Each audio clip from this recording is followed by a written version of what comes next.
Yes दोस्तों, क्या हालचाल है? Hope you have enjoyed the TDS and TCS. Now we are moving ahead in the same chapter with advance tax and interest liability. अब सबसे पहले बात करते हैं एडवांस टैक्स सेक्शन नंबर 208. जैसे हमने टीडीएस में शुरू में पढ़ा था कि गवर्नमेंट का मोटिव है पे एज यू अर्न. पे एज यू अर्न इसके लिए आए दो प्रोविजंस, टीडीएस टीसीएस, और उसके बाद आया एक एडवांस टैक्स कि आपको जो भी आपका टैक्स बनता है वो आपको प्रीवियस ईयर में ही पे कर देना है. ठीक है. अब एडवांस टैक्स की रिस्पॉन्सिबिलिटी किसके ऊपर आएगी? तो first of all you are suppose to check that कि आपको एडवांस टैक्स पे करना है कि नहीं पे करना है. ठीक है. Obligation to pay advance tax arises where advance tax payable is greater than equal to 10,000. अगर 10,000 से ज्यादा है तो आपको एडवांस टैक्स पे करना पड़ेगा इधर. एक्सेप्शन, किन लोगों को एडवांस टैक्स की लायबिलिटी नहीं आएगी? पहली बात, अगर सीनियर सिटीजन है जिसको बिजनेस प्रोफेशन की कोई इनकम नहीं है तो उस केस में भी एडवांस टैक्स का कोई रिस्पॉन्सिबिलिटी नहीं आएगा. ठीक है. So senior citizen having not having any income from the business profession, they are not liable to pay advance tax, भले उसका टोटल टैक्स 10,000 के ऊपर जाता हो तब. ठीक है. एडवांस टैक्स कंप्यूट कैसे किया जाएगा? सो एडवांस टैक्स का मतलब क्या होगा? That total tax on estimated earnings. अब यहां पर आपको जो अर्निंग्स है वो कैसे होगी? एस्टिमेटेड होगी, बिकॉज आपको एडवांस में डिसाइड करना है आपको कितना टैक्स भरना है वो. Less TDS actually deducted. यहां पर आप जिस दिन एस्टिमेट करते हो, हम आगे चल के देखेंगे, आपको 4 इंस्टॉलमेंट में एडवांस टैक्स भरना होता है. ठीक है. तो अगर टीडीएस एक्चुअली डिडक्ट हुआ है उतना ही आपको कंसिडरेशन में लेना है. आपको ऐसा प्रेडिक्ट नहीं करना है कि फ्यूचर में मेरी इतनी इनकम होगी, उस पर इतना टीडीएस आएगा. अभी कितना एक्चुअल में डिडक्शन हुआ है उसको ध्यान में रखते हुए आपको एडवांस टैक्स का कंप्यूटेशन करना है. TCS actually collected. ठीक है. तो ये दोनों को हम लोग माइनस कर देंगे. अब फॉर एग्जांपल, जैसे पहला इंस्ट्रूमेंट आपको पे करना है फर्स्ट 15th ऑफ जून. अब पहला इंस्ट्रूमेंट आपका 15 जून को आपको पे करना है. तो 15 जून को आपको क्या करना रहेगा? पहले 15 जून को आप बैठोगे, उसमें आप लोग 2.5 मंथ्स आपके कंप्लीट हुए, अप्रैल, मई और जून हाफ अभी कंप्लीट हुआ है. सो 15 जून को आपको क्या करना है कि भाई बेस्ड ऑन दिस 2.5 मंथ्स आपका पूरे साल का इनकम कितना होगा ये आपको एस्टिमेट करना है. एस्टिमेट करने के बाद आपको उस पर एक लायबिलिटी अज्यूम करनी है कि आपकी टैक्स लायबिलिटी कितनी बनेगी. ठीक है. Based on your past experience आपको ये थोड़ा सा एक यहाँ पर एस्टिमेशन करना होगा. ठीक है. सो 15 जून को आपको एस्टिमेट करना है कि आपका टोटल टैक्स लायबिलिटी कितना आएगा. उसमें से 15 जून तक कितना टीडीएस एक्चुअली डिडक्ट हो चुका है वो, और कितना टीसीएस एक्चुअली कलेक्ट हो चुका है वो सब आपको क्या करना है? माइनस करना है. ठीक है. सो उतना जो अमाउंट आएगा वो आपका रहेगा एडवांस टैक्स लायबिलिटी. ठीक है. आपको उतना एडवांस टैक्स भरना होगा. Fine. So first instalment is on 15th of June. तो यहां पर सब कुछ फिक्स है. 15 15 15 15 6 9 12 3. ठीक है. अब पहला जो आपको इंस्ट्रूमेंट भरना है that is 15% of your advance tax liability. आपको 15% एडवांस टैक्स लायबिलिटी का पे करना है. दूसरा आपको करना है टोटल 45%. तो अगर मैं बोलूं कि नेक्स्ट आपका जो होगा वो 30% प्लस होगा, 15 प्लस 30 दैट इज 45. उसके बाद आएगा 75%, मतलब अगला और 30 आपको एडवांस पे करना पड़ेगा. और उसके बाद लास्ट इंस्टॉलमेंट जो 15 मार्च का आपका होगा वो कितना रहेगा? 100% इतना माना जाएगा. ठीक है.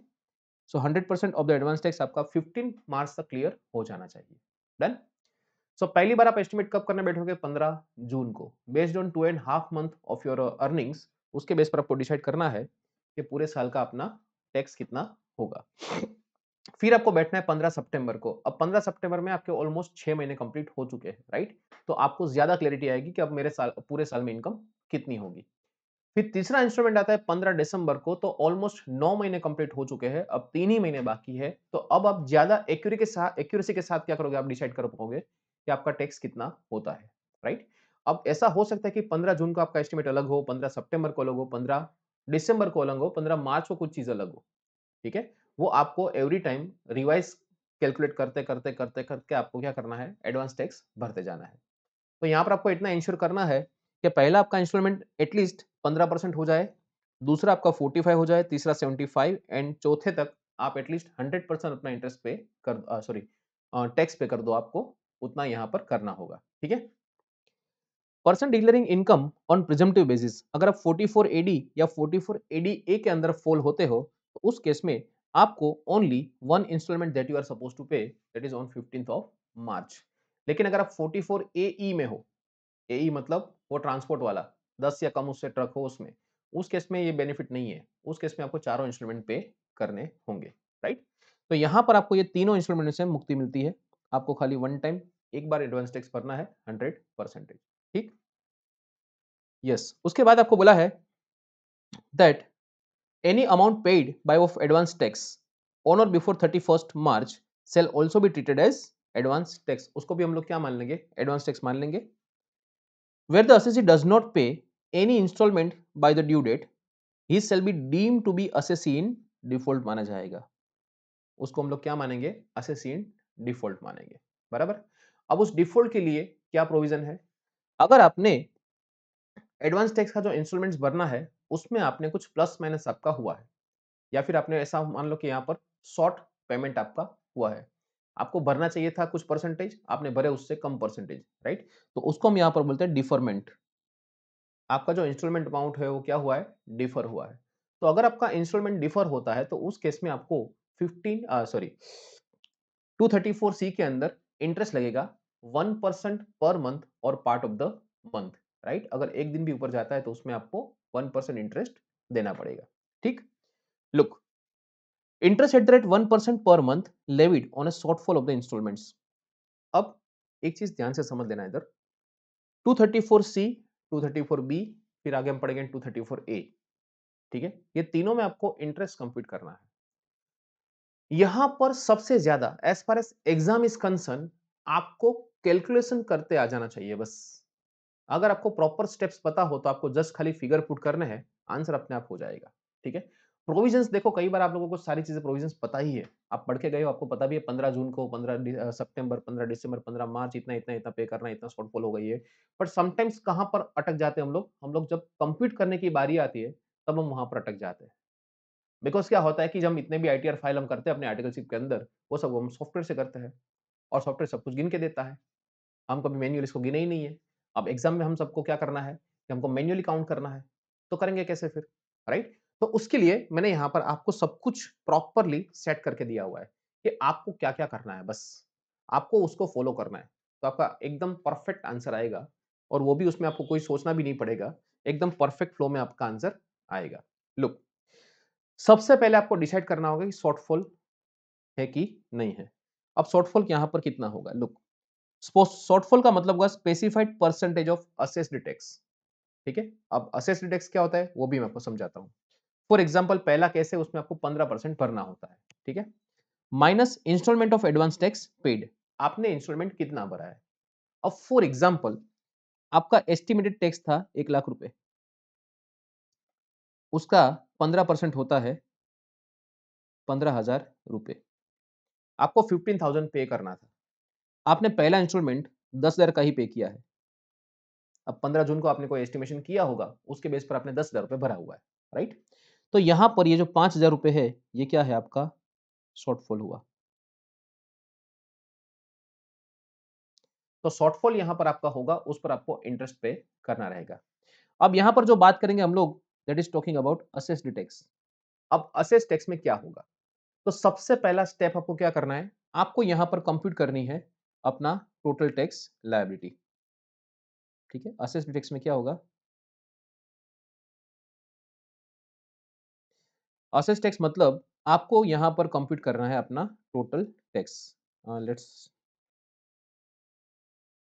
234 सी। तो सबसे पहले आप यहां पर टोटल टैक्स आपका कितना हुआ वो कंप्यूट करना है।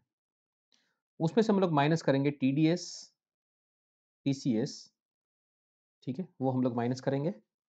सो यहां पर हम लोग माइनस करेंगे टीडीएस और टीसीएस लेस एनी रिलीफ। अब रिलीफ यहां पर आएगी कौन सी, एक तो सेक्शन 89 की रिलीफ आती है, फिर उसके बाद आता है सेक्शन 90, 91 जो हम लोग देखेंगे डीटीडब्ल्यूए के प्रोविजंस के अंदर, ठीक है। अगर नॉन रेसिडेंट को कोई यूनिलेटरल अगर हमारा अग्रीमेंट है, जस्ट अ मिनट,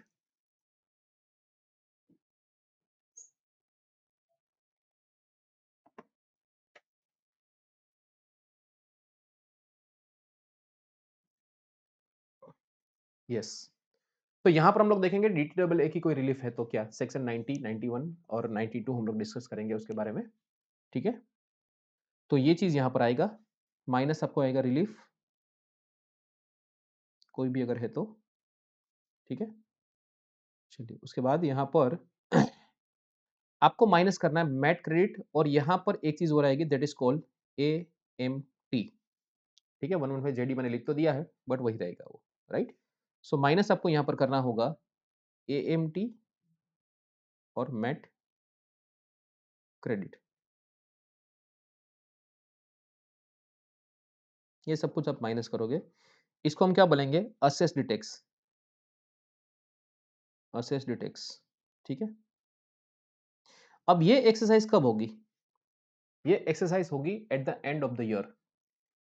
जब आपका साल खत्म हो जाएगा, आप ये प्रोसेस करोगे कब? इन असेसमेंट ईयर। जब अपना एक्चुअल टैक्स कंप्यूट करोगे, इट इज एक्चुअल टैक्स, ठीक है? अब फॉर एग्जांपल आपका एक्चुअल टैक्स इन सबको माइनस करने के बाद फॉर एग्जांपल अमाउंट आया है 3 लाख रुपए। ये सब कुछ एडजस्टमेंट करने के बाद आपको 3 लाख रुपए आया है, राइट? अब यहां पर आपने पहला इंस्टॉलमेंट जो भरा है 15 जून को, 15 सितंबर, 15 दिसंबर और 15 मार्च। अब 3 लाख के हिसाब से, see this is the final figure, this is the actual tax that you are suppose to pay at the end of the year in assessment year. So 3 lakh rupees आपका जो यहाँ पर टैक्स आया है वो, ठीक है? अब पहला इंस्टॉलमेंट होता है 15%, तो 3 लाख का 15% होता है, मैं नीचे लिख देता हूं यहाँ पर 15 जून को, 15 सितंबर, 15 दिसंबर और 15 मार्च। अब यहाँ पर 3 लाख का पहला 15% आपको भरना होता है 45,000, 3 लाख का 15%।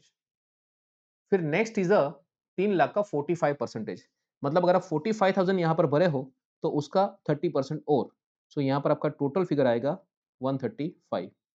यहाँ पर जो मैं अमाउंट लिख रहा हूँ दैट इज एग्रीगेट, हाँ, ठीक है? फिर सेकंड इज 75%, तो इट कम्स टू 2,25,000 एंड उसके बाद टोटल आपका 15 मार्च तक 3 लाख हो जाना चाहिए। ये आपका हुआ इंस्टॉलमेंट, इतना आपका होना चाहिए। अब मान लो आपने एक्चुअल कितना पे करा है, तो actual TDS sorry actual advance tax आपने भरा कितना है। अब फॉर एग्जांपल आप 15 जून तक आप से फॉर एग्जांपल 30,000 पे किए थे, तो यहाँ पर आपका शॉर्टफॉल कितना होगा? शॉर्टफॉल आपका होगा 15,000 रुपये। मतलब 15 जून को आपने कोई एस्टिमेशन किया होगा, ठीक है? 15 जून को हो सकता है कि आपने 2 लाख का एस्टिमेट किया होगा और उसके 15% होता है 30,000, आपने उसके हिसाब से भरा है, तो यहाँ पर आपकी एस्टिमेशन में गलती हो गई, ठीक है? एक्चुअल टैक्स आपका आया 3 लाख रुपए। फिर नेक्स्ट इंस्टॉलमेंट आपका होता है, उसमें आपका टोटल 1,35,000 पे हो जाना चाहिए, लेकिन आप भर पाए ओनली 1,25,000, तो यहाँ पर भी आपका 10,000 का शॉर्टफॉल हुआ। सॉरी। उसके बाद यहाँ पर आपका 75% हो जाना चाहिए था, तो आपने यहाँ पर पे किया है 2,20,000, 5,000 आपके कम पड़ गए, तो आपका शॉर्टफॉल यहाँ पर हुआ 5,000 रुपीज। फिर लास्ट आपका इंस्टॉलमेंट होना चाहिए था 3 लाख, आपने पे कर दिया है फॉर एग्जाम्पल 3,10,000, ठीक है? लास्ट में आपने 3,10,000 टोटल पे किया है, 10,000 आपका रिफंड आएगा, ठीक है? टोटल आपका, तो यहाँ पर कोई शॉर्टफॉल नहीं हुआ है। मतलब आपने जो एस्टिमेट किया था लास्ट में आपने फॉर एग्जांपल ज्यादा पेमेंट कर दिया है, तो टोटल आपका एडवांस टैक्स हो गया है 3,10,000 रुपए अब तक का मिलके, after adjusting everything, TDS, TCS, MAT relief, everything. अब यहाँ पर देखो क्या होता है सिनारियो, कि शॉर्टफॉल पे आपको इंटरेस्ट पे करना पड़ेगा। अब पहला जो इंस्टॉलमेंट शॉर्टफॉल होता है 15 जून वाला, उस पर फिक्स है 3 महीना, इस पर भी 3 महीना, इस पर भी 3 महीना और लास्ट का होता है 1 महीना, दैट इज फ्रॉम 15 टू 31 मार्च, ठीक है? तो यहाँ पर आपको 1 मंथ का इंटरेस्ट लगेगा। सो अगर हम पर मंथ 1% के हिसाब से कंप्यूट करें, तो यहाँ पर इंटू 1%, इंटू 1%, इंटू 1%, इंटू 1%, ठीक है? इस तरह से आपका यहाँ पर इंटरेस्ट लगेगा। तो पहला आपका 3%, 3%, 3% एंड 1% इंटरेस्ट आपका आएगा। अब एक प्रॉब्लम यहां पर ऐसा है कि सर हम लोग है ना 15 जून को बैठे थे। अब मुझे ऐसा लगता था कि 15 जून को मेरा जो टैक्स होगा वो 2 लाख रुपए ही होगा और मैंने उसके हिसाब से 30,000 पे किया है। तो उस टाइम के हिसाब से तो मैं बराबर हूँ ना। अभी मुझे इतना आगे प्रेडिक्ट करना है कि अभी 2.5 महीने खत्म हुए हैं, मेरे पास और ठीक है, और मेरे पास साढ़े 9 महीने बाकी है और मुझे इतना दूर एस्टिमेट करना है, तो मेरे एस्टिमेशन में कुछ तो गलती हो सकती है ना। 15 सितंबर को आप मेरे को पूछ रहे हो कि पूरे साल का हाल क्या होगा? तो पूरे साल में हो सकता है अभी भी 6 महीने बाकी है। आधा साल बीता है, आधा साल बाकी है। मेरे एस्टिमेशन में कुछ तो प्लस माइनस हो सकता है ना, ठीक है? 15 दिसंबर को मैं आर्गुमेंट नहीं करूंगा because almost 75% of the year is now over. खाली 25% ईयर ही बाकी है। तो मेरा एस्टिमेशन अब एक्यूरेट हो जाना चाहिए। तो यहां पर इन दोनों केस में मैं ज्यादा आर्गुमेंट नहीं करूंगा। बट यहां पर तो मेरे पास थोड़ा-सा तो बाउंड्री होना चाहिए ऐसा। यार एक्यूरेट इतना पक्का एस्टिमेट कैसे करूं मैं? ठीक है, थोड़ा प्लस माइनस तो होना चाहिए। तो यहां पर आपको एक बाउंड्री दी है। कौन सी बाउंड्री? कि अगर पहला इंस्टॉलमेंट जो है जिसमें आपको 15% पे करना है, कितना? 15% और दूसरा आपको 45% पे करना है। अगर आप 15 के बदले 12% पे करते हो या फिर 45 के बदले 36% पे करते हो, तो भी हम आपको डिफॉल्ट में नहीं मानेंगे। मतलब इतना हम लोग आपको वेरिएंस अलाउ करते हैं। अगर आप देखोगे तो 15% का 80% करोगे तो होता है 12% और 45% का 80% करोगे तो होता है 36%। मतलब यहां पर आपको 20% का बाउंड्री अलाउ किया, राइट? तो 15 के बदले अगर आपने 12 भी पे कर दिया होता तो हम लोग इसको शॉर्टफॉल नहीं मानते। पिक्चर हुआ क्लियर? तो अब यहां पर जो मेरा 3 लाख रुपए टैक्स बनता था उसका 12% होता है कितना? 36,000। मुझे एक्चुअल में भरना कितना था? मुझे अगर पे करना था 45,000, लेकिन अगर मैं 36,000 भी भर दिया होता ना पहले इंस्टॉलमेंट में, तो मेरे पर इंटरेस्ट लायबिलिटी ना आती। मतलब 9,000 जो शॉर्टफॉल होता, 45 एंड 36,000 इसका ये जो शॉर्टफॉल होता, ये शॉर्टफॉल कंसीडर नहीं किया जाता बिकॉज़ एटलीस्ट मैं 12% पे कर चुका हूँ। लेकिन यहाँ पर तो मैं उससे भी कम निकला है मेरा, ठीक है? जो मेरे को वेरिएंस अलाउ किया था, उससे भी कम है, तो यहाँ पर मेरा 15,000 का शॉर्टफॉल होगा, उस पर 3% के हिसाब से ₹450 का इंटरेस्ट मुझे भरना पड़ेगा। अब दूसरे केस की बात करते हैं। दूसरे केस में मेरे को कितना बोला है कि एटलीस्ट आप 36% तो पे कर दो। अब यहां पर 36% के हिसाब से मेरा होना चाहिए था 1,08,000। 3 लाख का 36%। ठीक है, अभी मैं आपको एक टेबल मस्त बना के दूंगा। आपको उसी तरह से फिगर्स पुट करने हैं, आपका क्वेश्चन हो जाएगा, डोंट वरी। सो 3 लाख का 36% होता है 1,08,000। अब मैंने अब तक भर कितना दिया है? 1,25। भले में यहां से शॉर्टफॉल हुआ है मेरा 10,000 का, लेकिन मैंने एटलीस्ट 1,08,000 भरना था, उससे तो ज्यादा भरा है मैंने। मतलब जो बाउंड्री मेरे को वेरिएंस अलाउ किया था, मैं उसके बीच में ही हूं एग्जैक्टली, राइट? तो यहां पर मुझे कोई भी मेरा शॉर्टफॉल कंप्यूट नहीं किया जाएगा, शॉर्टफॉल रहेगा मेरा नील।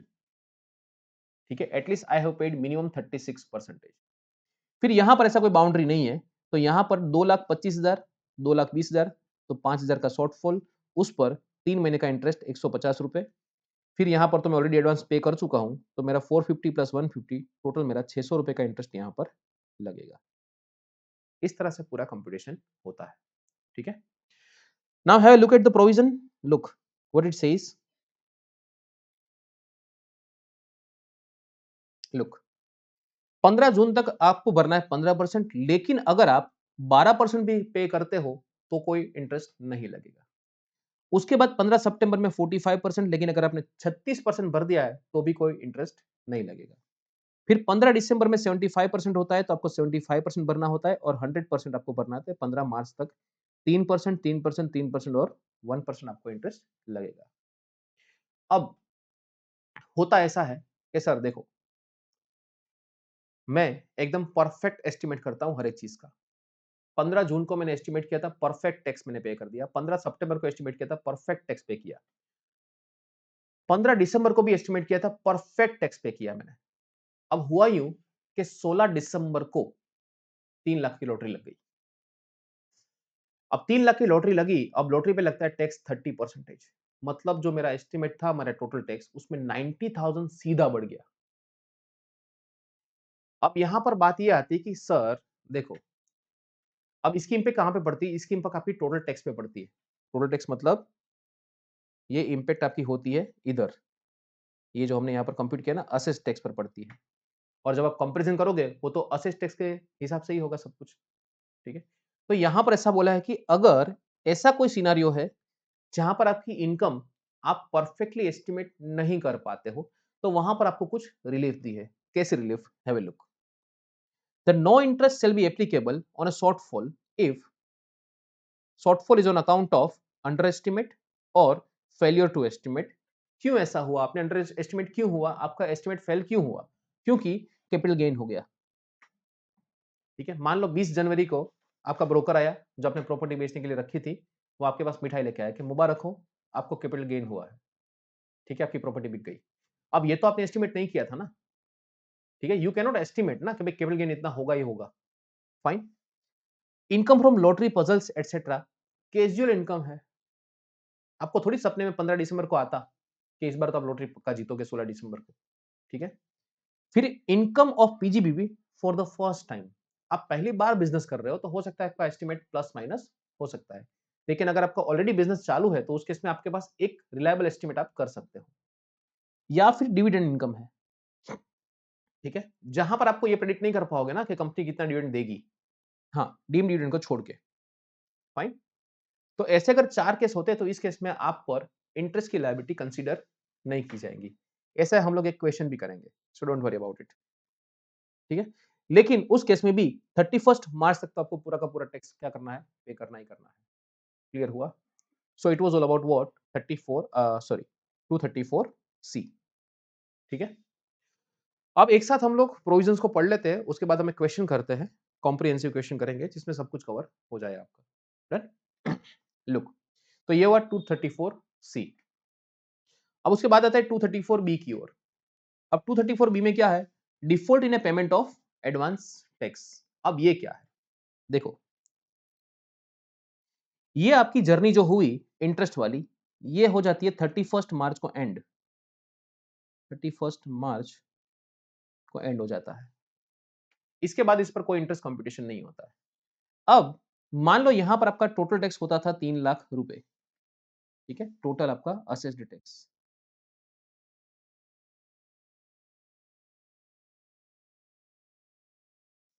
3 लाख रुपए होता था। आपने अब तक एडवांस टैक्स भरा है फॉर एग्जाम्पल 2.5 लाख। 31 मार्च तक आ गया, एटलीस्ट आपको 31 मार्च तक तो सब कुछ पे करना था। आपने वहां तक नहीं किया, आपने अभी तक 2.5 लाख रुपए ही पे किया है। ठीक है, अब मान लो ये जो 50,000 बाकी था, 50,000 रिमेनिंग, ये जो 50,000 अमाउंट था, ये आपने पे किया फॉर एग्जाम्पल 25 अगस्त 2025 को। ठीक है, आपको आईटीआर भरना था अक्टूबर में, आपने 25 अगस्त को 50,000 रुपए का पेमेंट कर दिया। तो यहां पर आपका जो इंटरेस्ट कंप्यूटेशन होगा वो चालू होगा 1 April of the assessment year. So 1 April 2025 से 25 अगस्त 2025। सो अप्रैल, मई, जून, जुलाई एंड अगस्त, 5 महीने का आपको इंटरेस्ट लगेगा। वो भी कितना? 1% पर मंथ और पार्ट ऑफ द मंथ। तो आपको यहाँ पर 50,000 इंटू 5% इंटरेस्ट आपको पे करना पड़ेगा, that is 2500 under section 234 B. It is known as default in payment of advance tax. 234 C was about deferment in a payment of advance tax. 234 B is about default in a payment of advance tax. अब समझना ध्यान से यहां पर, लेकिन मान लो कि अगर आप ये 3 लाख रुपए पे करने थे, आप 2,80,000 पे कर चुके हो, मतलब आपने जो यहां पर पेमेंट किया है वो at least 90% of the assessed tax. So 3 lakh उसका 90% दैट कम्स टू 2,70,000, आपने उससे ज्यादा पे कर दिया है। कहने का मतलब ये है कि अगर आपने एटलीस्ट 90% भी एडवांस टैक्स पे कर चुके हो, 10% का वेरिएंस हम आपको अलाउ करेंगे, तो उस केस में आपको कोई इंटरेस्ट नहीं देना पड़ेगा। Simple. So it was all about 234 B. Have a look. Default in a payment of advance tax. Interest per month or part of the month shall be levied on shortfall if the advance tax paid is less than 90% of the assessed tax.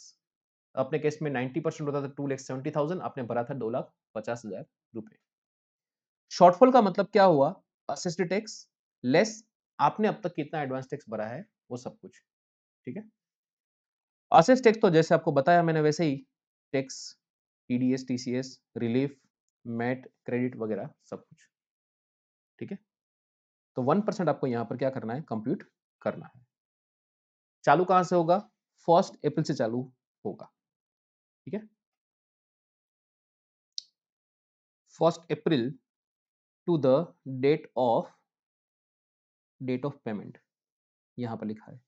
Such interest shall be calculated up to the date on which the tax is paid and shall be reduced by the interest paid। वो सब कुछ बाद में देखते हैं। What is interest paid and all? Done? Clear?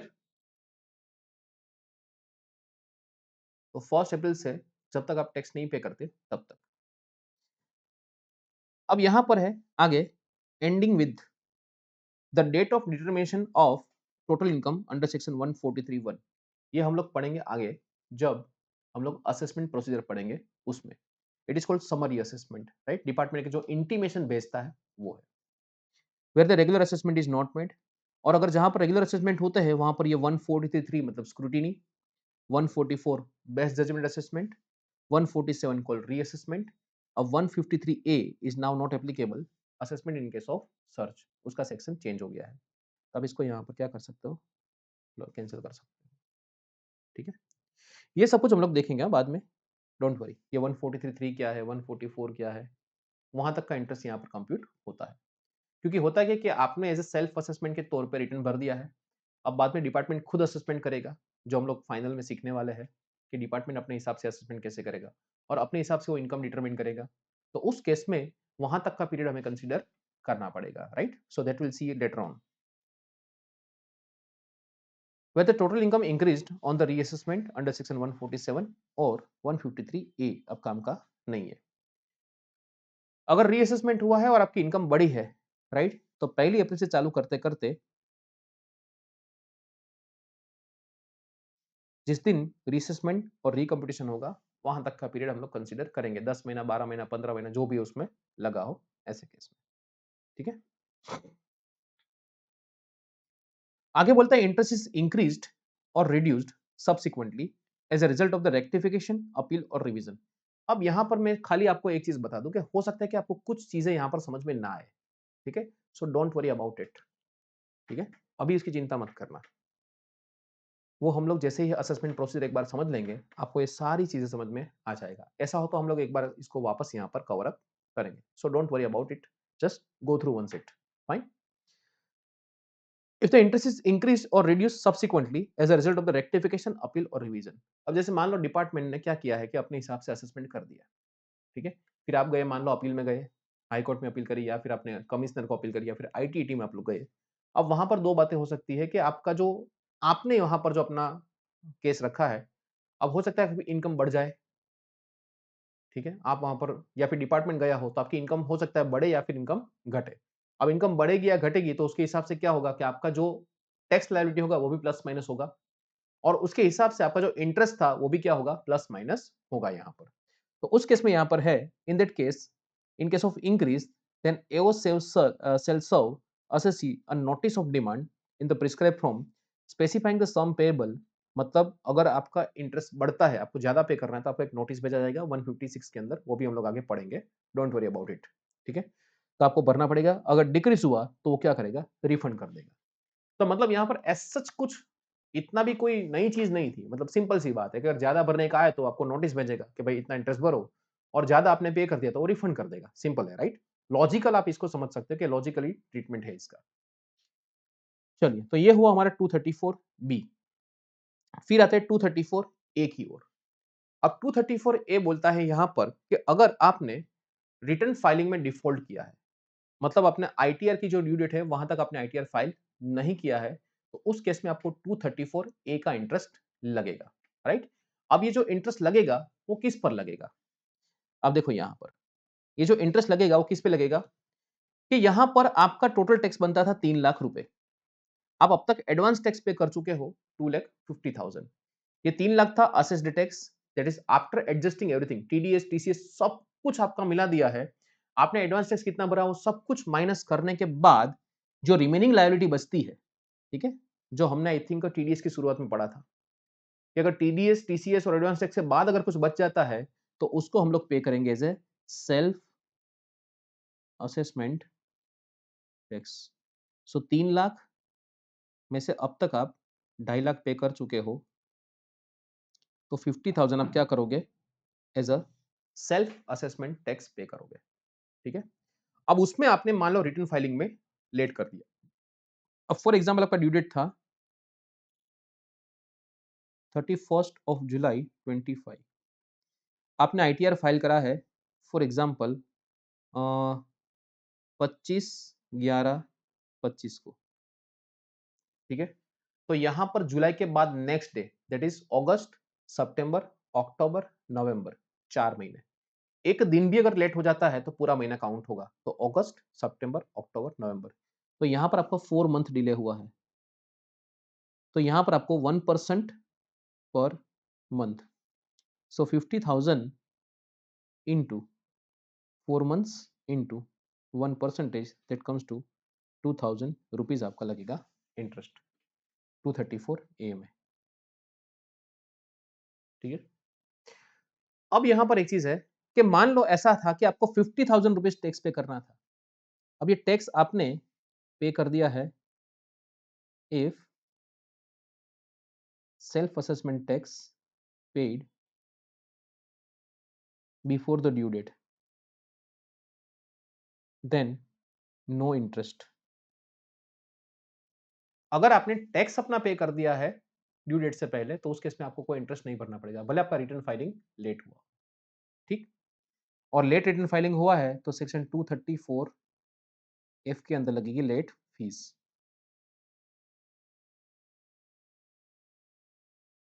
Late fees ये जाएगा 5,000 या फिर 1,000 अगर total income exceeds 5 lakhs, total income less than equal to 5 lakhs, ठीक है। ये भी हम लोग अभी देख रहे हैं, चलो। तो समझ में आया self assessment tax look.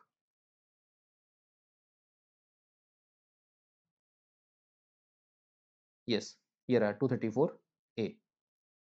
Next day the due date that is 1 August, ठीक है, till the date of actual filing.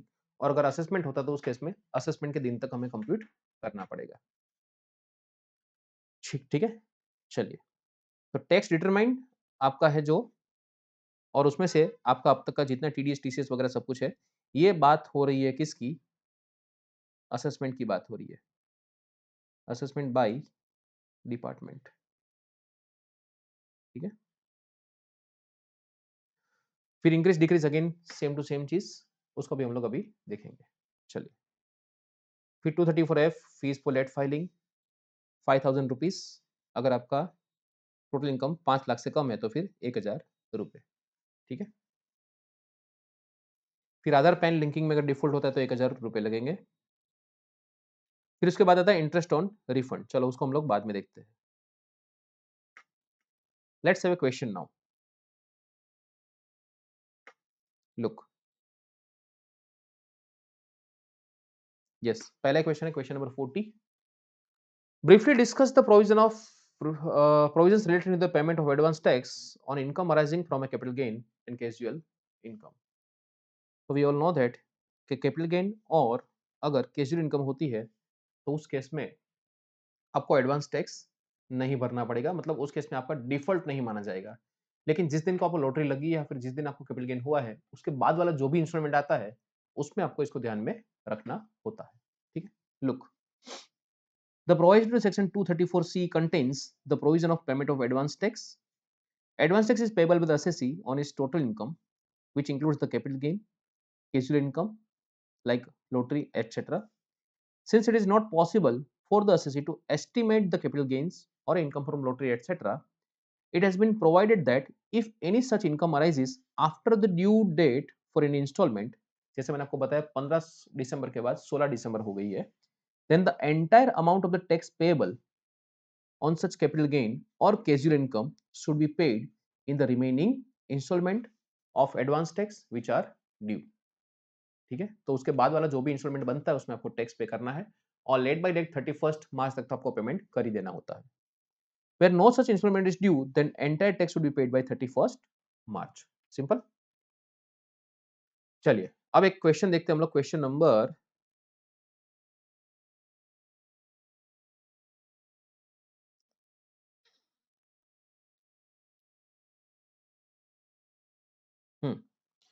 हल्का सा क्वेश्चन लेते हैं पहले. Question number 43. देखो क्या बोलता है. Mr. Y has income of rupees 14 lakhs in the previous year. It includes the lottery income of 2 lakhs. He received on 17th of December 2024. He has paid the advance tax as under. Compute the interest under section 234C. अब हमें यहाँ पर क्या करना है कि income compute करनी है. ठीक है, अब अभी मैं यहाँ पर जो कंप्यूटेशन ले रहा हूँ, assuming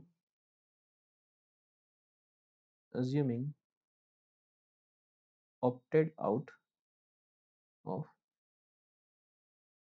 default regime. ठीक है, अब देखो सबसे पहला एडवांस टैक्स आपको कंप्यूट करना है. ठीक है, तो एडवांस टैक्स में आपको सबसे पहले चाहिए असेस्ड टैक्स. अब असेस्ड टैक्स कैसे कंप्यूट करें, तो आपको पहले क्या करना है, आपको टोटल टैक्स आपका कंप्यूट करना है, एक्चुअल जो बनता है वो, उसमें से अगर कोई टीडीएस टीसीएस है तो क्या करेंगे हम लोग, माइनस करेंगे. तो first of all let us compute assessed tax. अब यहाँ पर एक चीज समझना कि 2 लाख रुपए की लॉटरी आपको 17 दिसंबर को लगी हुई है, मतलब 15 दिसंबर तक का आपका जो असेसमेंट है वो अलग होगा. फिर 15 दिसंबर के बाद जो 15 मार्च का इंस्टॉलमेंट है उसमें आपकी टैक्स लायबिलिटी क्या होगी, अलग होगी. तो let us compute first of all tax. Look, चलो टैक्स कंप्यूट करते हैं. Question number 43. अब पहले हम लोग टैक्स कंप्यूट कर लेंगे इंक्लूडिंग लॉटरी इनकम, या फिर पहले एक्सक्लूडिंग कर लेते, चलो फिर बाद में इंक्लूडिंग हम लोग जोड़ देंगे. So first of all tax on 12 lakhs. ठीक है, लॉटरी इनकम को छोड़ते हुए, तो 0 से 2.5 रहता है नील. फिर 2.5 टू 5.0 होते हैं 12,500. समझ में ना आए तो 2.5 लाख इंटू 5%. फिर 5.0 से 10.0 ये होता है 5 लाख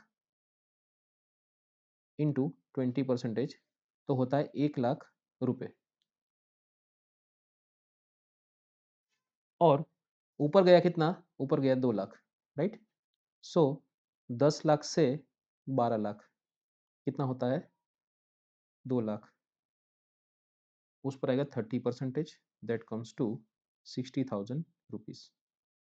अब यहाँ पर टोटल टैक्स आपका आया कितना आया, 1,72,500. बराबर.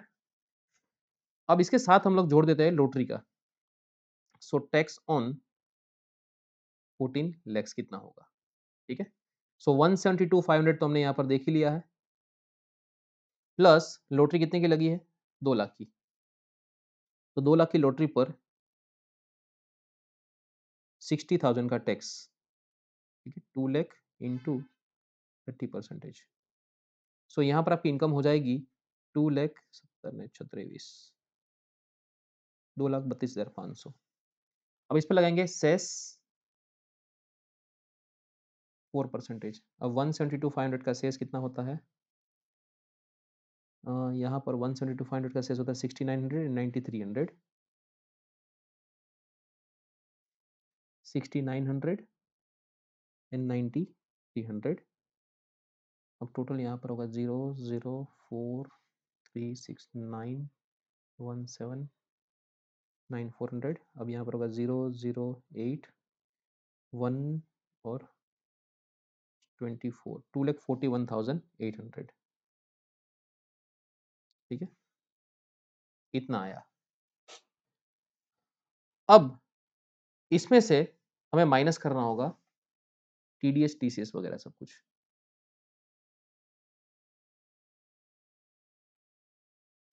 अब देखो यहाँ पर टीडीएस, टीसीएस वगैरह कुछ है ही नहीं। अब टीडीएस, टीसीएस नहीं है, तो उस केस में हम लोग क्या करेंगे, सीधा हम लोग यहाँ पर कंप्यूट करेंगे इंटरेस्ट, और इसको हम लोग क्या मान लेंगे, it is considered as assessed tax. ठीक, चलिए अब आपको करना क्या है, लुक 234 एबीसी के केस में आपको एक टेबल बनाना है। ठीक है, टेबल का पहला जो आपका कॉलम रहेगा वो रहेगा इंस्टॉलमेंट, 15 जून, 15 सितंबर,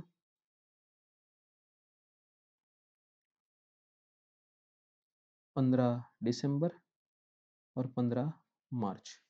एक एक लाइन छोड़ के बनाएंगे। फिर आपको यहां पर लिखना है सबसे पहले amount of instalment, right, amount of advance tax, amount of instalment. ठीक है, अब यहां पर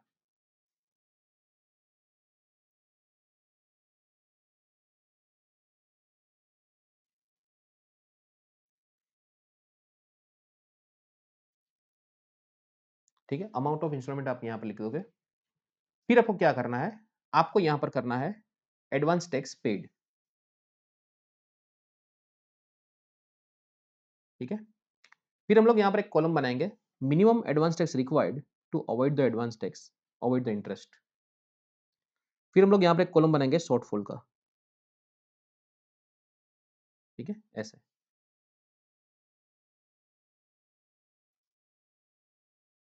देन चलो लुक, अब पहला तारीख है 15 जून। अब 15 जून को हमें अब तक लॉटरी की इनकम का पता नहीं था, तो अभी हम लोग यहाँ पर लॉटरी को इंक्लूड नहीं करेंगे। सो लेट अस कंप्यूट कितना होता है, 179,400 इंटू 15%, 26910, 26910 कैसा है ये, 179,400 इंटू 15%।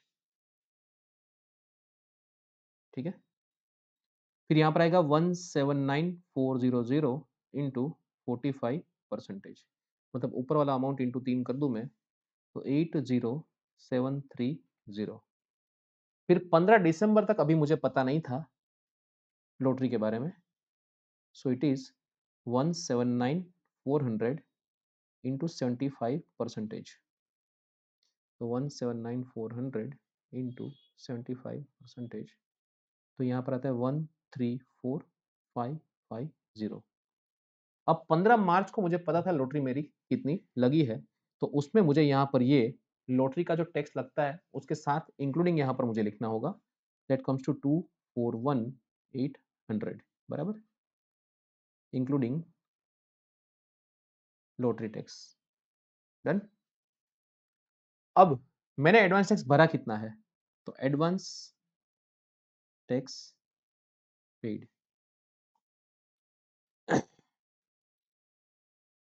22, 28, 50 एंड 90।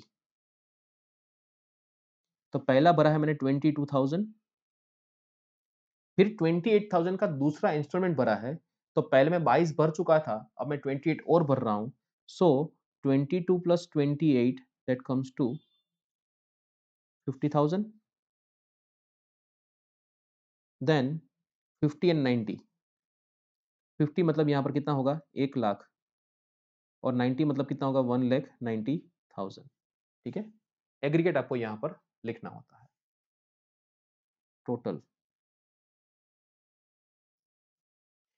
अब minimum tax required, minimum tax या फिर आप बोलो तो instalment, instalment required to avoid interest.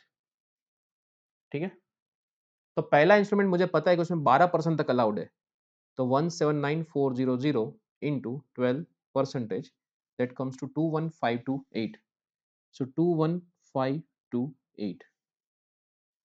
फिर यहाँ पर 36% अलाउड है, ये कितना आया 1799400 इंटू 12%।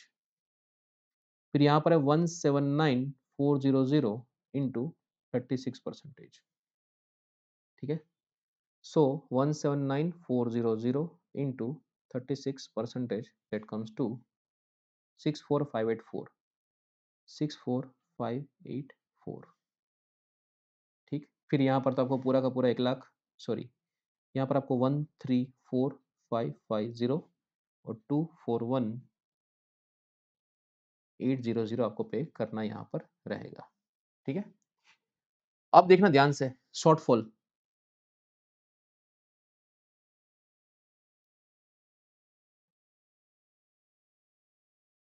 शॉर्टफॉल देखना ध्यान से, आपने कितना टैक्स पे किया हुआ है 22,000।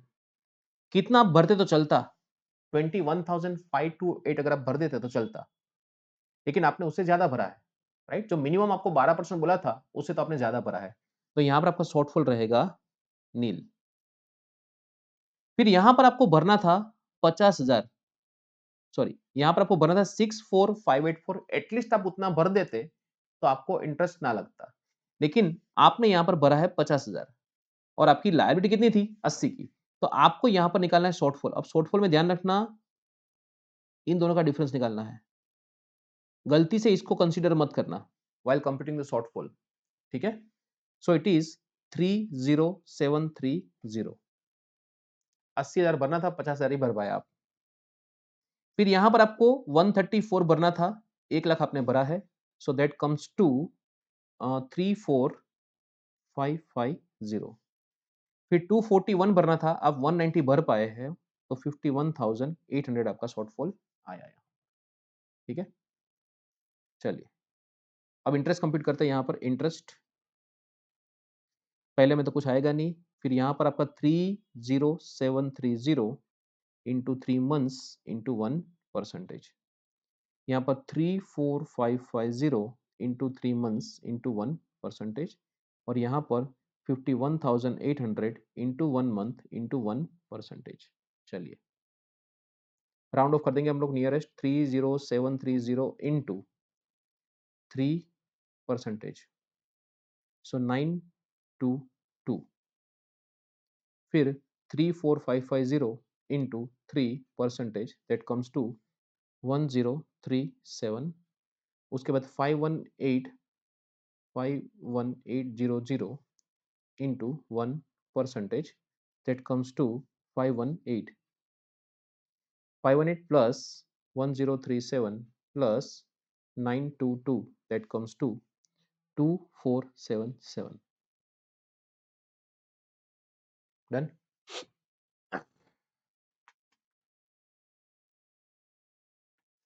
ऐसा यहां पर कंप्यूटेशन हमारा होगा। आपको यहाँ पर 1, 2, 3, 4, 5 और 6 कॉलम का टेबल आपको रट लेना है बस। इसी फॉर्मेट में अगर जाओगे तो आपको कोई कंफ्यूजन कहीं भी नहीं होगा as far as 234C is concern. ठीक है, मिनिमम कितना, मैक्सिमम कितना, कुछ नहीं, बस सीधा पुट करो फिगर्स, आंसर आ जाएगा आपका।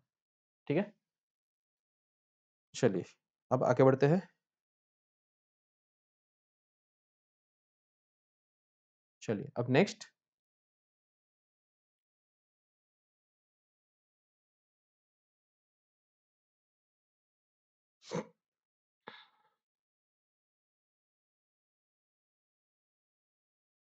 yes, let's go to the Prime Private Limited.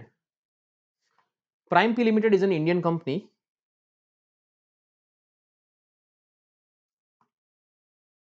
Is an Indian company established in the year 2011. Reports a total income of 15 lakhs rupees. 15 lakh रुपए की इनकम है for the previous year ended 31st March 2025. TDS by the different payers amounted to rupees 1,35,600 and the tax paid in the foreign country on a double tax income.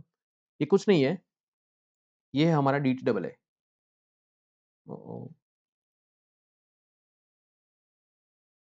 DT double है, जो हम लोग पढ़ेंगे आगे चल के। Double tax income amounted to rupees 22,000 rupees,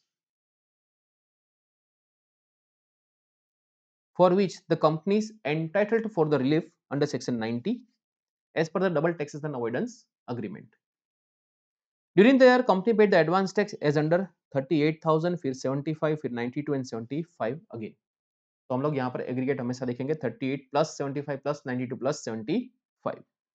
The company filed the return of income for assessment year 25-26 on 22nd November 2025. अब company का बाय डिफॉल्ट ड्यू डेट रहता है 31st ऑफ अक्टूबर, बिकॉज 30 सितंबर तक उसके ऑडिट होते हैं। अगर टैक्स में फॉलो नहीं होते तो कंपनी एक ऑडिट उसके अंदर लगता है, ठीक है। तो उसका 30 सितंबर और बाय डिफॉल्ट वो रहेगा 31st ऑफ अक्टूबर, और यहाँ पर एक महीना डिले हुआ है, नवंबर में फाइल हुआ है। Compute the interest if any payable by the company under section 34A, B and C and fees payable to 34F. Assume the transfer pricing provisions are not applicable. ठीक है, चलिए अब सबसे पहले यहां पर बात करते हैं 234C की। अब 234C में हमें यहां पर सबसे पहला काम क्या करना है, 234C हमें यहां पर कंप्यूट करना है असेस्ड टैक्स। अब असेस्ड टैक्स का मतलब क्या होगा, आपका total tax liability. Now total tax liability कितना आता है उसका, 15 लाख की इनकम है, ठीक है। सो 15 लाख की इनकम है, हमें उस पर पहले इनकम कंप्यूट करनी पड़ेगी, टैक्स कितना होगा। तो 15 लाख पर कंपनी है तो 30% टैक्स लगेगा, ठीक है, और 4% cess, so 31.20 that amounts to 4,68,000। उसमें से टीडीएस कितना गया, तो टीडीएस यहाँ पर माइनस हुआ है 1,35,600, तो यहाँ पर आपका टैक्स बनता है 4,68,000, टैक्स 4,68,000 लेस टीडीएस। टीडीएस कितना है, टीडीएस आया है 135,600 और रिलीफ है 22,000। चलिए 135,600 और रिलीफ माइनस करेंगे हम लोग 22,000। चलो इसको माइनस करो, ठीक है। चलो माइनस करके देखते हैं 468,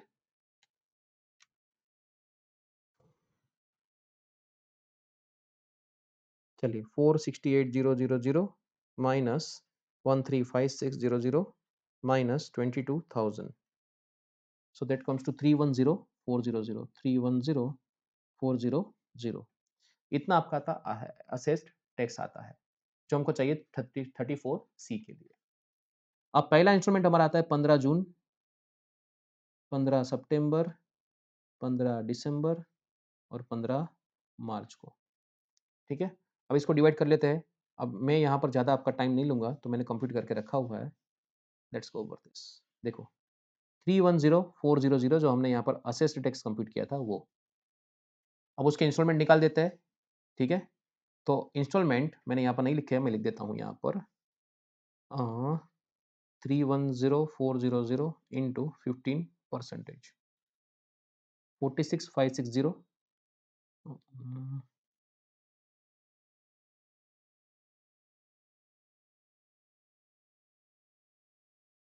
46,560 इंटू 3, 139,680, ठीक। फिर 310,400 इंटू 75%, 232,800 एंड लास्ट में आएगा 310,800। आपने टैक्स भरा कितना है, आपने अपना एडवांस टैक्स भरा है 38, फिर उसके बाद 38 प्लस 75 प्लस 92 एंड 75, इस तरह से आपको जाना है।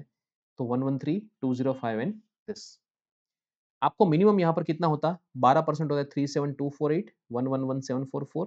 फिर यहाँ पर तो आपको पूरा का पूरा भरना है, यहाँ पर भी पूरा का पूरा आपको पे करना होता है, ठीक है। तो देखो यहाँ पर आपको टोटल 46,500 पे करना था, आपने पे किया है 38,000। अगर आपने मिनिमम 37,000 भरा होता तो हमें कोई इंटरेस्ट नहीं चाहिए, तो आपने यहाँ तो उससे ज्यादा भरा है, इसलिए यहाँ पर शॉर्टफॉल आपका आया नील। डन। फिर आपको यहाँ पर भरना था 139,680, मिनिमम आपको भरना था 111,744, आप भर चुके हो 1,13,000, मतलब वो भी ज्यादा है, तो उस केस में भी कोई शॉर्टफॉल नहीं आएगा। ठीक है। फिर आपको भरना था 232,800, आपने भरा 2,05,000, 27,800 कम पड़े, तो उस पर 3% के हिसाब से 834 का इंटरेस्ट लगेगा। फिर 310,800 भरना था, आपने 280 भरा है, तो 304 रुपए का इंटरेस्ट लगेगा 30,400 पे। सो टोटल आपका इंटरेस्ट बनता है 1138। ठीक है।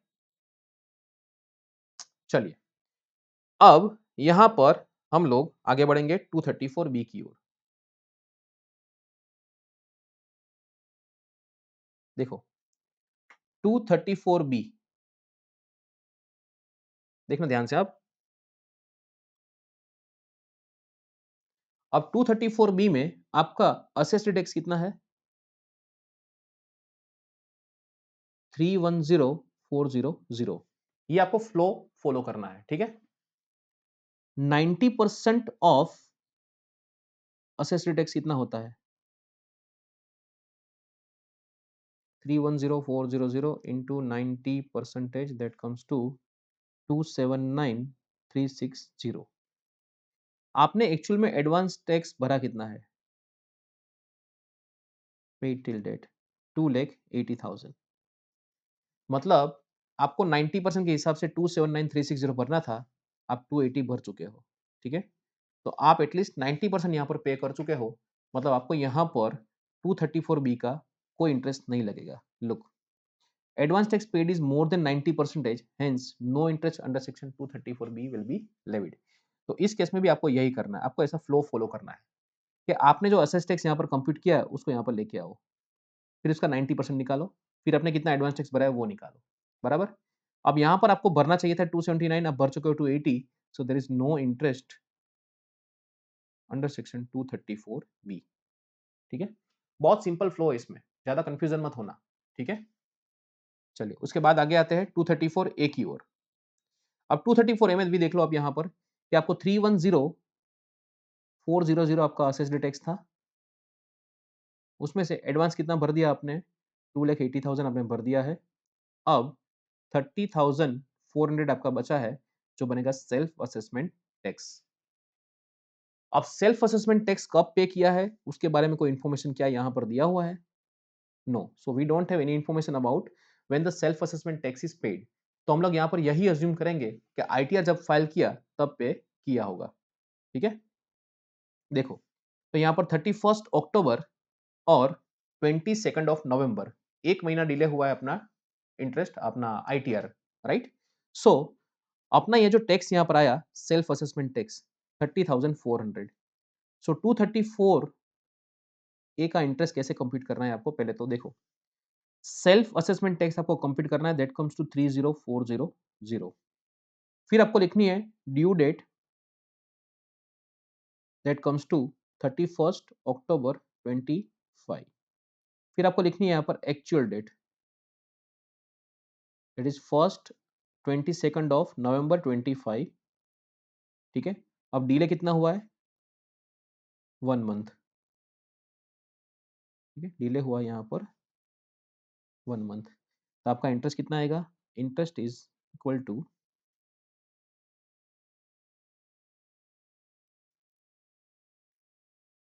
आपका इंटरेस्ट यहाँ पर आएगा 30,400 into 1 month into 1%, comes to 304। ये रहा आपका फ्लो, ये भी राइट। इस तरह से आपको कंप्यूट करना है। ठीक है।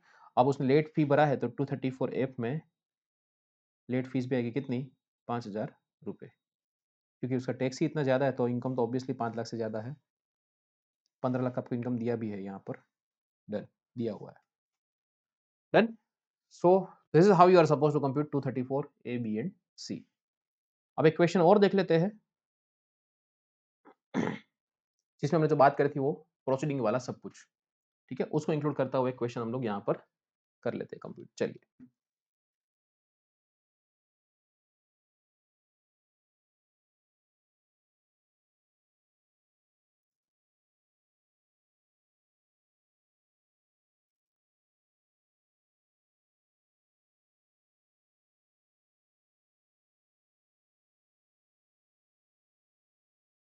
चलिए क्या बोलता है, Mr X provide you the following information, tax computed as per ITR.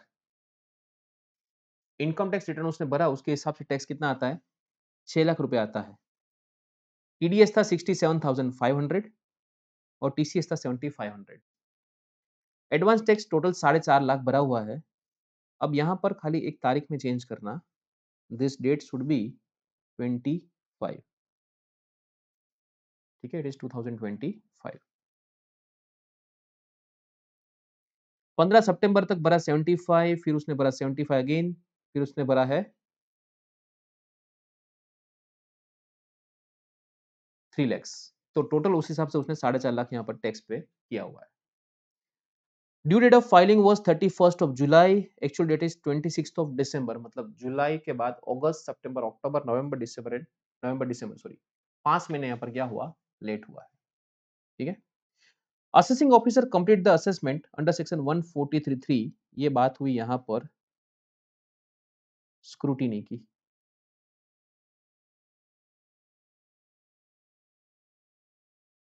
Scrutiny assessment हुआ है 24 जून 2026 एंड डिटरमाइन द टैक्स 750। अब इसको थोड़ा सा बाद में देखते हैं, पहले हम लोग यहाँ पर इस मैटर को निपटा देते हैं। ठीक है, आपको बोला इंटरेस्ट एंड फीस लायबिलिटी। अब देखो, सबसे पहले आपका टैक्स यहाँ पर ऑलरेडी कंप्यूट करके दिया है, दैट इज 6 लाख रुपीज। उसमें पहले हम जाते हैं 234 सी की ओर, आ जाओ। चलो, 234 सी में अगर हम देखने जाए तो आपका टोटल 6 लाख रुपए का रिस्पॉन्सिबिलिटी था। उसमें से आपका टीडीएस कितना है, टीडीएस 67,500 और टीसीएस है 7,500। उसके अलावा ना कोई रिलीफ है, ठीक है, ना कोई क्रेडिट उसमें अंदर है। तो यहाँ पर 75,000 आपका हुआ टीडीएस टीसीएस। तो 6 लैक्स माइनस 75,000, ये आपका मिल गया 525, that comes to your assessed tax, assessed tax, right. अब यहाँ पर 525 के आपको 4 इंस्टॉलमेंट टैक्स पे करने होते हैं। तो पहले आपने भरा है 75, फिर आपने एक 50 और टोटल आपने 4.5 लाख यहाँ पर पे किया हुआ है। यहाँ पर आपका इंस्टॉलमेंट होता है 393,750 का, यहाँ पर आपका होता है 5,25,000 का। और यहाँ पर अगर मैं कंप्यूट करके दूँ आपको 525,000 इंटू 15% दैट कम्स टू 78750 और इंटू 3 करो अगर मैं इसको, सो 236,250 आपको यहाँ पर इस तरीके से टोटल एडवांस टैक्स भरना था। अब आपको यहाँ पर भरना था 78,000, आपने भरा कुछ भी नहीं है, तो पूरा का पूरा आपका शॉर्टफॉल जाएगा और उस पर आएगा इंटरेस्ट। फिर आपको भरना था यहाँ पर 236,250, आपने भरा खाली 75,000, तो आपका टोटल 161,250 जितना आया, दैट इज 236,250 माइनस 75,000, तो आपको 4838 का यहाँ पर क्या आएगा, इंटरेस्ट आएगा। ठीक है, फिर यहाँ पर बात करते हैं 393,750 आपको भरना था, आपने भरा 150 खाली, तो बाकी बचा आपका शॉर्टफॉल। फिर यहाँ पर 525 भरना था, आप खाली 525, आप 4.5 ही भर पाए हैं, तो 75,000 का शॉर्टफॉल। टोटल आपका 34 सी का इंटरेस्ट आया 15263। अब 234 सी का जो इंटरेस्ट है ना, उसकी कहानी 31 मार्च को खत्म हो जाती है। बाद में असेसमेंट की वजह से आपको कोई चेंजेस यहाँ पर देखने को नहीं मिलेंगे। डन। सो 234 सी की कहानी आपकी यहाँ पर क्या हुई, खत्म हुई। तो उसका हमारा इंटरेस्ट आया 15263। अब बात करेंगे 234 बी की।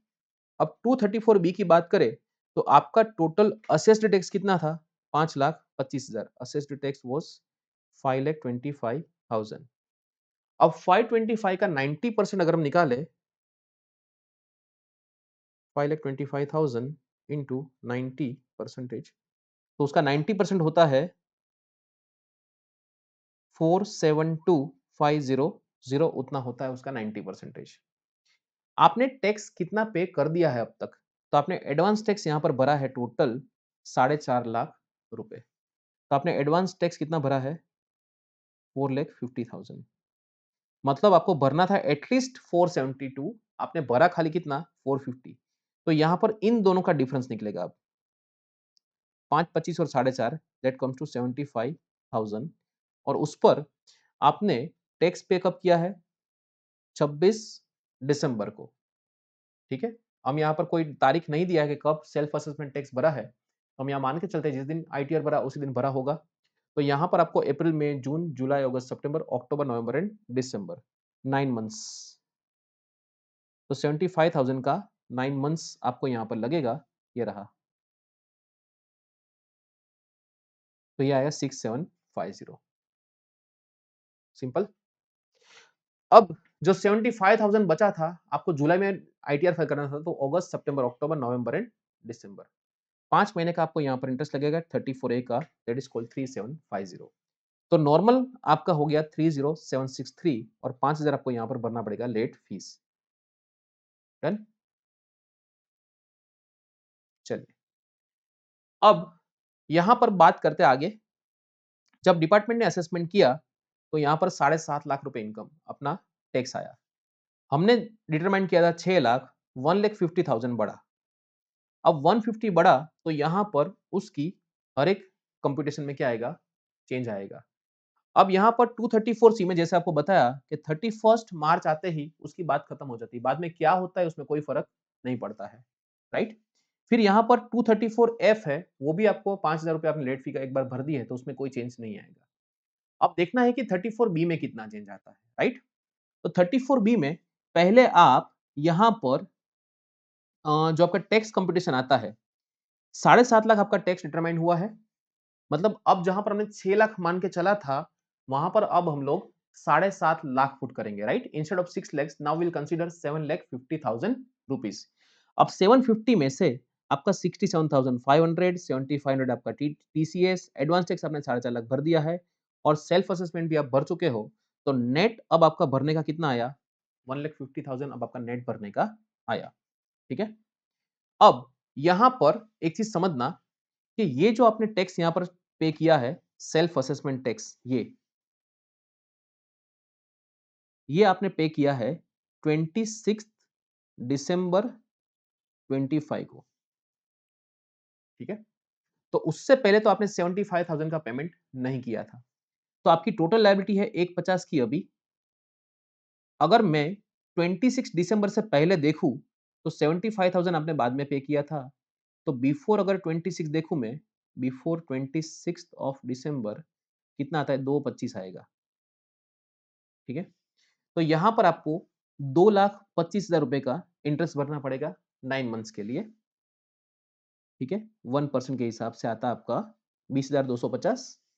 फिर 1126, क्योंकि आपने जब आप असेसमेंट हुआ है वो जून में असेसमेंट खत्म हुआ है, तो जनवरी फरवरी मार्च अप्रैल मई और जून, जो एक्स्ट्रा 6 महीना आपका लेट हुआ है वो खाली 1,50,000 को ही उस पर इंटरेस्ट लगेगा।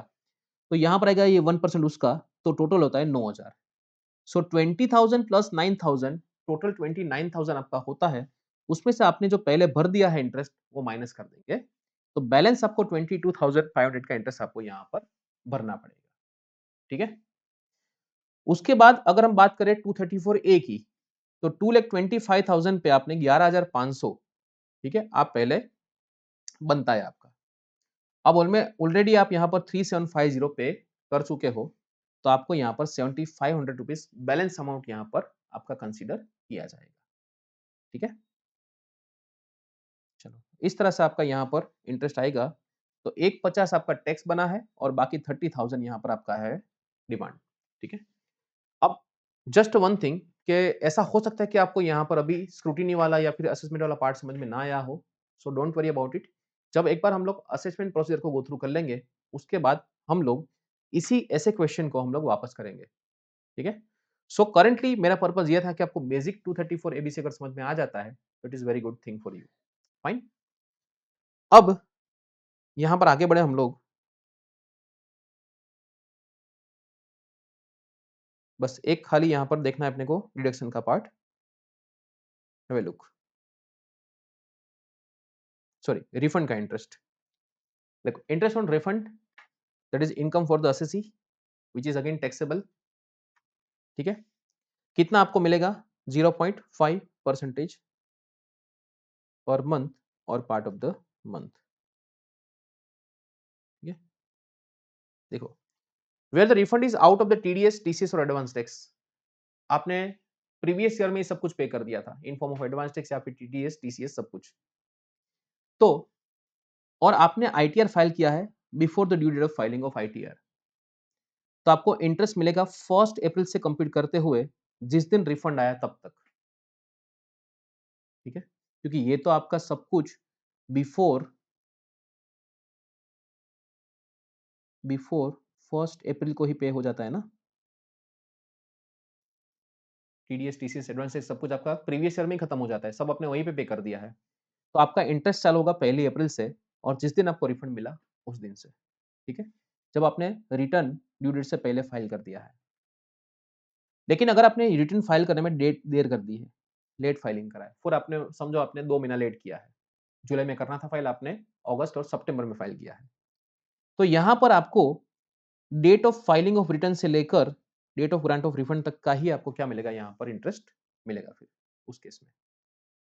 ठीक है, where the refund is out of the self assessment tax, अब हो सकता है कि आपने फॉर एग्जांपल आईटीआर जब फाइल किया जुलाई में, तब आपने सेल्फ असेसमेंट टैक्स पे किया और आपको उसमें रिफंड आया, तो date of furnishing of ITR से लेकर जिस दिन आपको रिफंड मिला उस दिन, या फिर payment of tax whichever is later, मतलब ऐसा हो सकता है कि आपने जून में सेल्फ असेसमेंट टैक्स पे कर दिया और आपने आईटीआर फाइल किया जुलाई में, तो फिर जुलाई से लेकर जिस दिन आपको रिफंड मिला वहां तक का पीरियड। ठीक, और इन एनी अदर केस आपने जिस दिन टैक्स पे किया और जिस दिन आपको रिफंड मिला वहां तक का पीरियड। ठीक है, इसको जस्ट एक बार खाली वंस गो थ्रू करना, इसमें ज्यादा कॉम्प्लिकेट करने की जरूरत नहीं है। Interest payable to the deductor, अब टीडीएस, टीसीएस वगैरह ज्यादा हो गया है, उस केस में रिफंड आया, तो उस केस में क्या होगा, where the refund of any account amount becomes due to the deductor in respect of any amount paid to the credit of the central government, आपने मान लो कोई टीडीएस ज्यादा पे कर दिया है, ठीक है, और उसमें आपको रिफंड आया है, तो उस केस में भी आपने जिस दिन टैक्स पे किया वहां से आपको रिफंड मिला वहां तक, और बाकी सब केस में date on which the claim of the refund is made till the date of grant of refund, just go through once, इतना ज्यादा इंपॉर्टेंस इसको मत देना। ठीक है, चलिए बस इसमें बस खाली जस्ट रीड ओनली, ज्यादा मुझे देखने की जरूरत नहीं है इसमें। ठीक है,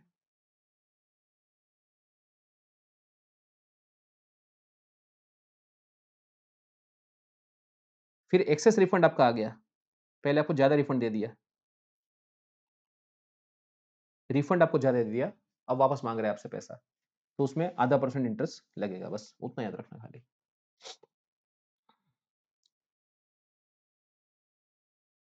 चलिए फिर आता है यहाँ पर एक छोटा सा पॉइंट देख लेते हैं, दैट इज अ इंटरेस्ट एक तो लगेगा यहाँ पर, look just do one thing, leave it as of now, यहाँ पर नोटिस ऑफ डिमांड है 156 वाला, तो ये हम लोग समझेंगे असेसमेंट के बाद, बिकॉज यहाँ पर ये सारे प्रोविजन असेसमेंट के हैं, आपको यहाँ पर कुछ भी समझ में नहीं आएगा। सो एक छोटा सा पॉइंट मैं बाकी रखूंगा यहाँ पर, ये हम लोग करेंगे असेसमेंट प्रोसीजर के बाद। ठीक है, सो यहाँ पर हमारा chapter number 11 TDS, TCS, advance tax and interest liability gets over. ठीक है, अब हम लोग आगे बढ़ेंगे अगले टॉपिक की और अगले लेक्चर में। So till then, goodbye and enjoy your study. I hope you are enjoying these lectures also. So please, if you like these videos, please I humbly request you all of you to share this with your friends. Also subscribe करिए channel को, तो आपको सीधा इसका update मिलता रहे। दूसरा मैंने आपको बताया था कि आपको यहाँ पर जो लिंक में डिस्क्रिप्शन दिया गया है वहाँ पर हमारा मोबाइल एप्लीकेशन भी है, और ये जो बुक जिसमें से हम लोग अभी यहाँ पर पढ़ाई कर रहे हैं, if you want to buy this book, ठीक है, तो डिटेल मैंने आपको यहाँ पर सब कुछ डिस्क्रिप्शन में देके रखा है, तो you can purchase, it is just 250 page book which covers the entire income tax. ठीक है, आपका पूरा का पूरा डीटी यहाँ पर कवर अप हो जाएगा। फाइन, सो अगर आपको बाय करना हो इसको, और अगर आपको सॉफ्ट कॉपी में से पढ़ना है, अगर पीडीएफ आपको पढ़ना है, तो आपको यहाँ पर एप्लीकेशन में उसका फ्री एक्सेस अलाउड है, तो आप एप्लीकेशन लिंक में दिया गया है, उसमें से आप डाउनलोड कर लो। ठीक है, डिस्क्रिप्शन के यहाँ पर आपको लिंक दिया है, वहां से आप डाउनलोड करके उसको पढ़ सकते हो। ठीक है, चलिए, so goodbye, all the best for your study, thank you so much for joining.